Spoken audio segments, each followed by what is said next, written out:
So Muthukumaran கண்டுபிடிச்சபடி Arun வந்து 2 பொம்மையை வச்சுருக்காரு. ஸோ ஃபஸ்ட்டு அவர் ஒரு பொம்மையை கொண்டு வைக்கிறாரு. அது வீடியோவில் நம்மளால் கிளியராக பார்க்க முடியுது. ஸோ ஃபஸ்ட்டு அவர் பொம்மையை கொண்டு வச்சுட்டாரு. அதுக்கப்புறம் அன்ஷிதாவோட பொம்மையோட தலை வந்து முத்துக்குமரன் கையில் இருக்குது.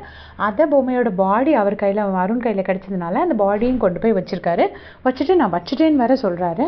ஸோ டெஃபினட்டாக அருண் வந்து இதில் ஃபவுல் கேம் விளையாண்டுருக்காரு.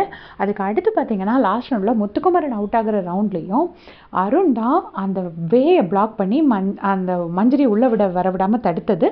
மஞ்சரி உள்ளே வரும்போது அவங்க கீழே விழுந்து அவங்க மேலே ரஞ்சித் விழுந்து மஞ்சரிக்கு பாவம் தலையிலையும் அடிபட்டு அவங்களுக்கு அப்புறம் முத்துக்குமரன் அவுட் ஆனது நம்ம எல்லாருக்கும் தெரிஞ்சதான். ஸோ அருண் இன்னைக்கு 2 ஃபவுல் கேம் விளையாண்டுருக்காரு. அதோடு இல்லை, அருண் என்ன சொல்லியிருக்காரு அப்படின்னா, யார் குரூப்பாக விளையாண்டாலும் அவங்க குரூப்பை நம்ம உடைக்கிறோன்னு வேறு அவர் விளையாடும் போது சொல்கிறாரு. ஸோ குரூப்பை உடைக்கிறதெல்லாம் ஓகே, பட் ஃபவுல் கேம் 2 பொம்மையை வைக்கிறது வந்து ரூல்ஸில் கிடையாது. எனிதிங் இஸ் ஃபைன்னு சொன்னார். பட் 2 பொம்மையை ஒருத்தர் வைக்கவே முடியாது, அவங்க பொம்மையை ஒருத்தர் தொடவே முடியாதுங்கிறது கண்டிப்பான ரூல்ஸ் தான். ஸோ அதை முத்துக்குமரன் கரெக்டாக கண்டுபிடிச்சிட்டாரு. அவர் அவுட் ஆனதுக்கப்புறம் உட்காந்து யோசிச்சு அது எப்படி அருண் அப்போ ஏற்கனவே ஒரு பொம்மை வச்சுருப்பானே, அருண் அப்போ 2 பொம்மை எப்படி வச்சான்னு சொல்லிட்டு சூப்பர் தூக்கிட்டாரு. ஸோ எத்தனை பேர் அருண் அப்படி 2 பொம்மை வச்சதை கவனிச்சிங்கன்னு மறக்காமல் கமெண்ட்ஸில் சொல்லுங்கள். தேங்க்ஸ் ஃபார் வாட்சிங்.